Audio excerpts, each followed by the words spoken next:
So what is it for you, the carnival? What does it mean? Well, it's home. I mean, sometimes you talk about, oh, God, it's such a responsibility and it's such a huge thing to put together the scale that we do it on, and it's kind of quite a liability, and also it's got terribly expensive for me these days. When we first started, it was literally a record player on a table we'd drag up from the Globe, the restaurant, and then 2 speakers, one either side, and just one deck, and you just put a record on, and go like that, and that's your carnival. And then very soon after that, we started building a stage. They offered a prize of £1,000 for the best dressed sound, and everyone else had just got speakers, stacks, and that kind of thing. And we thought we'd put a bit of scaffold up, get some like blow up inflatable giant bananas and stuff, and we spoke to the neighbours and put some rope up between the tops of the houses across the road and dangled records and giant, props and fun things, and made it really special. And those chutes that they have from the builders have for when they want to get rubble off the top floor. Those yellow layers. We put some gigantic palm leaves from the top of the roof, and those going up either side of it, so it looked like 2 enormous palm trees, but kind of cartoon palm trees. So we won the prize. We got £1,000 for it. So all of a sudden we could pay the sound system because everyone was doing it for nothing. And for years people were still doing it for nothing, but if we could get any funding from anywhere, we put it towards our team. But pretty much nearly everyone was doing it for nothing. My band just needed a stage to play. We only had us a lot performing live in those days, the Trojans, my group. And then over the years, you call up, Robin, your sound man, and he'd be like, oh, I've been offered this sort of thing. I don't know if I can do it this year. I said, oh, okay, but if we give you £500, will that help? He's like, oh, okay, go on, I'll do it this year. And the next year, and bit by bit, the scaffolding would get bigger, the costs would go up, sound system would get bigger, costs would go up, everything would be going up. And now it's quite a huge enterprise, and now we're going to literally have to, we can't borrow any favours anymore. No. We have to go to the Arts Council of England to see if we can get funding, which fortunately for us, the last 2 years they've helped us out. We're still waiting now to find out. So probably by the time anyone's watching us rabbit away about Carnival, it'll be all sorted. Otherwise, I'll have had to mortgage my flat. Either way, the thing is, I cannot walk down Ladbroke Grove or Portobello Road and tell anybody, sorry, we're not doing it. No, you can't. No, because it's become one of the mainstays of the carnival. But also, it's my honour, and it's a privilege. But because there's so much bureaucracy and so much red tape, and nobody could just go up there and just take our spot. No. You've got to be a member of BAS, British Association of Sound Systems, for however long. You've got to attend meetings every couple of months with the council, the police, the fire department, and there's a lot of ins and outs behind the scenes work and ramifications if you don't go through all of the loopholes and jump the hoops. So the thing is, if I didn't do it, well, it's not like somebody else could do it. So I have to do it. So I'm not doing it for me. I'm doing it even though my name's on it. Someone has to be responsible, and also it's a nod to the club, my weekly venture there. And also it kind of embodies the spirit of it, really, because there's all sorts go to your thing, aren't there? Rich, posh, young, old kids, old men, all every race, colour, every grade. Race, Well, the important thing is the spot we've got is trying to keep up, uphold the concept of what Notting Hill Carnival was originally all about, from the 1960s right the way through. And we've got this little sort of microclimate ecosystem of the original authentic carnival, which when it first started in the mid-60s in Notting Hill and spread out from just being in a little private gardens, and some guys marched down the street and they advertised it for fancy dress. And there was more white people than black people in those days. And they had a steel pan band, Ross Henderson playing his steel pans, and they could march up and down with that. There was no big floats or anything. There was No. a tractor had, lorries with all of that. And there was a trad jazz band playing 20s music down the bottom of Tavistock Road, where at the junction of Portobello Road, and they would just go up and down Tavistock Road. Yeah. That's how it started. Then they advertised it for the following year, and lots of people turned up, and it was up and down Portobello. A few years later, Leslie Palmer, there's a blue plaque up on the wall for him down there in Tavistock Road now.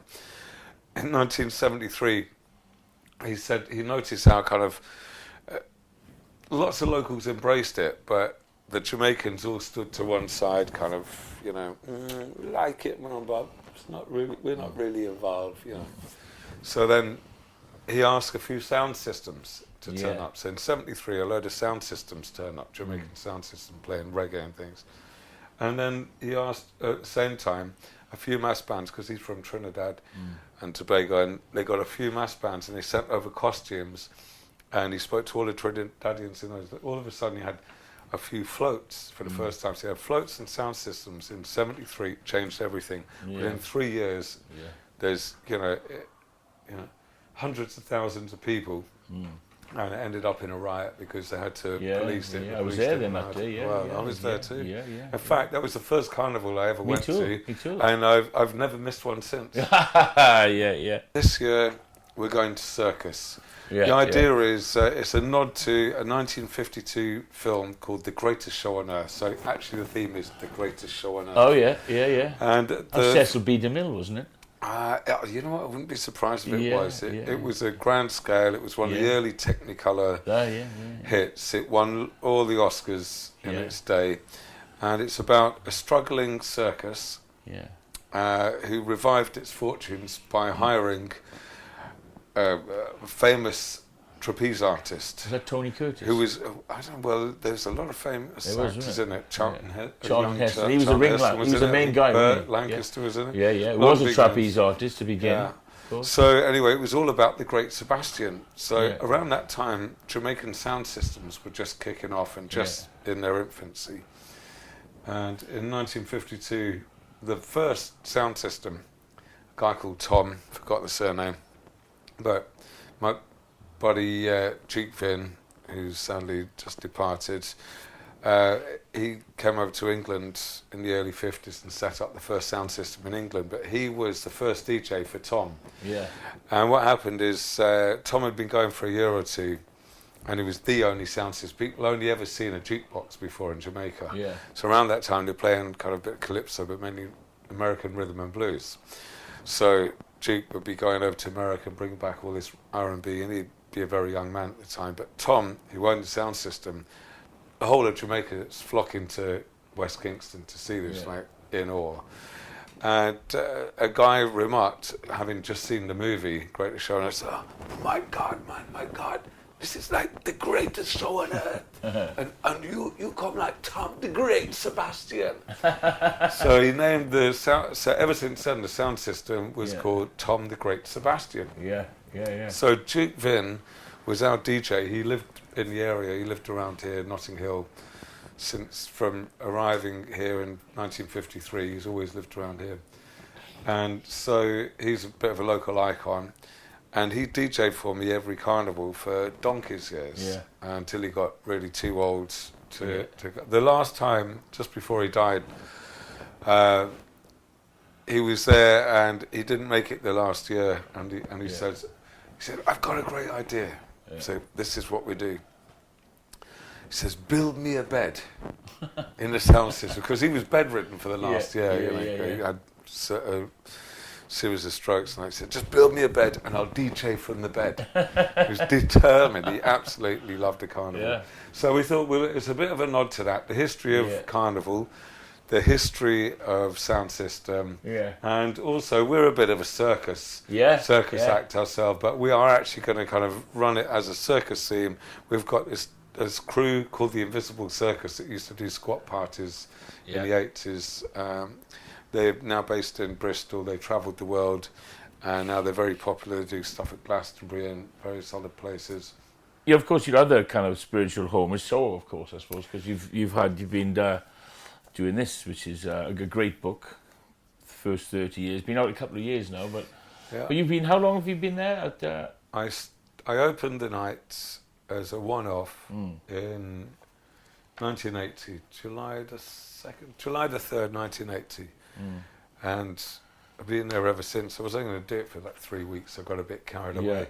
Yeah. I didn't think it was going to really work. I just was given the opportunity and I said, well, I'll give it a go. Yeah. And at the end of the first night, Vince Howard, the owner of the club, it was one of the only black, if not the only black club owned club in Soho at the time. I remember Vince well, yeah. Yeah, he was like a cross between, how can I describe him? He looked like a cross between Muhammad Ali and James Brown. Yeah, exactly, with the big hat as well, and the leather overcoat that was always on. Beige felt hat, and he came up to me at the end of the night. He said, "Gary," exactly that's right. "Gary, this club, trust me, this club will last for 3 years." I'm like, wow. I'm thinking like 3 weeks would have been fine. You know, I mean, didn't know what the world would look like in 3 years' time. You know? Right, yeah. And I don't know. I got hooked very quick on, and it's been a great thing for me and a great thing for London. Well, and also it's one of the few remaining clubs. You know you moved it to the St Moritz. It's one of the few remaining operated places. And I keep on campaigning to leave Soho alone, stop turning to coffee bars, and we need those places that are in. Well, just fortunate because the place where my current address, where I've been since November 1989, St Moritz is a family-run place owned by a guy called Sweetie. Yeah, it's a Swiss restaurant upstairs, and they own the place downstairs. And they took it on in 1960. Yeah, and it hasn't been revamped or touched since. No, because that was my first West End club I did there. It was in the St Moritz. Yeah. And funny enough, so that would have been going when I first started Gossips around the corner, the old Billy's club, which was the Mandrake in the 60s. And that's no longer in existence. No. And it was on its way out, which is why I moved to the new address. Yeah. I didn't even take a week off. They said, well, we've got to close this week because of the loos. Are all being refurbished, and it's going to be turning into, we're going to get a different clientele. We don't want no more bands because they scribble on the walls and abuse the guest list. And we're going to close down this week. When we reopen, it's going to be, we're going to have a different door policy. You have to dress up to come in, and and even on your Thursday night there's no more kind of like trainers or no hats. I said, well, one, I wear a hat. One, I've booked all the bands for the next 3 months. Yeah. And the next thing, we've been offered in the meantime, just whilst you're being closed, to go round to St Moritz round the corner. I went round there, liked it so much, I thought, you know what, I'm not going back. So I phoned up all the bands and said, you're playing down here now. I've moved address. But I only moved like 100 or 200 yards round the corner. Yeah, round the corner, yeah.